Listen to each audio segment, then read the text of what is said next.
Hello guys, कैसे हो आप सब। आई होप आप सब बहुत ही अच्छे होंगे। और यहाँ पर हम लोग आज डिस्कस करने वाले हैं CSR नेट के बारे में।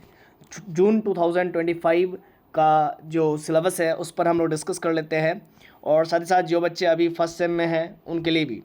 और यहाँ से आप लोग प्रिपरेशन करेंगे रियल एनालिसिस से, ये बहुत इंपॉर्टेंट चीज़ है। यहाँ से जो है कि आपका सिलेबस स्टार्ट होता है। Elementary set theory, finite countable set, uncountable set, ये सब आपने पढ़ा होगा।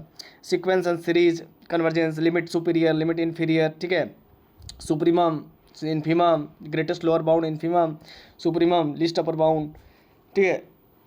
कॉन्टिन्यूटी क्या होता है, यूनिफॉर्म कंटिन्यूटी क्या होता है। कॉन्टिन्यूटी अगर हम लोग डिफाइन करते हैं तो वो किसी एक सिंगल वेरिएबल पर हम लोग डिफाइन करते हैं, ठीक है ना, सिंगल वेरिएबल पर, सिंगल पॉइंट पर, ठीक है। कि कोई फंक्शन एफ जो है कि कोई x इक्वल्स टू ए पर अगर कॉन्टीन्यूअस है तो उसको हम लोग कैसे डिफाइन करते हैं। तो उसके लिए एक प्री असाइन एप्सिलॉन एग्जिस्ट करता है। तो एफ एक्स में अगर एफ ए हम लोग सब्ट्रैक्ट करते हैं उसका मॉड लगा करके, तो वो लेस देन एप्सिलॉन होता है, पढ़े होंगे आपने, ठीक है ना। और उसके करस्पॉन्डिंग हमको क्या मिलता है, x minus A is less than delta मिलता है, मतलब उसके करस्पॉन्डिंग एक डेल्टा मिलना चाहिए। और इसी को हम लोग कहते हैं कि भाई कि फंक्शनल लिमिट और लिमिटिंग वैल्यू आपस में बराबर हो, यानी कि LHL and RHL and functional limit अगर आपस में बराबर हो तो उसको कहते हैं कॉन्टिन्यूअस फंक्शन। लीजिए, मुझे मानी बता दिया। तो ये इस तरीके से चीज़ों को आपको पढ़ना पड़ेगा। डिफरेंशिएबिलिटी पढ़ना होगा आपको, मीन वैल्यू थ्योरम पढ़ना पड़ेगा क्या है। इसके बाद आपका sequence and series of functions, uniform convergency. तो देखिए, अगर आपको गाइड अच्छा मिला है तो आप बहुत अच्छा कर लेंगे। और सबसे बड़ा गाइड होता है ना कि आपके कॉलेज में जो पढ़ाया जा रहा है क्या वो रिलेटेड है आपका CSR नेट के सिलेबस से। तो जी हाँ, हमारे तो कॉलेज में वही सब चीज़ें पढ़ाई जाती है। खासकर हमारा बहुत सौभाग्य है कि हमारे लिए एक अच्छे प्रोफेसर हम लोग को मिले हैं, ठीक है ना।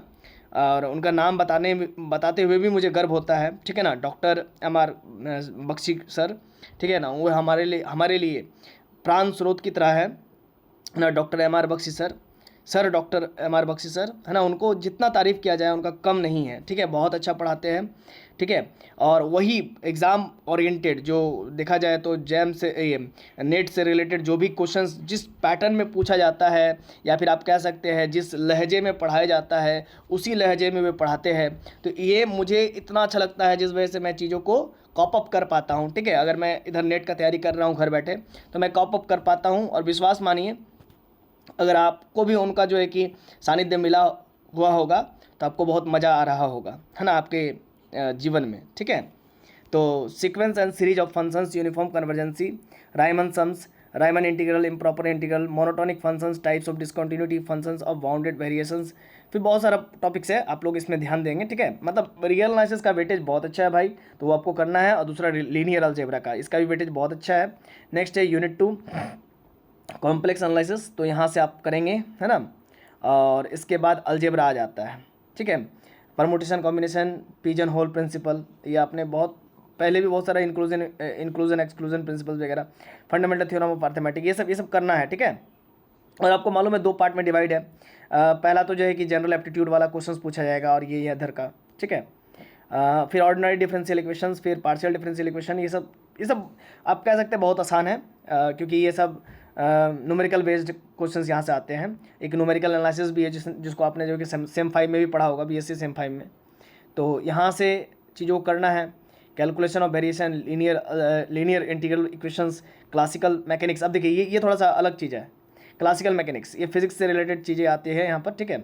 तो आप इसको थोड़ा सा स्किप भी कर सकते हैं, है ना।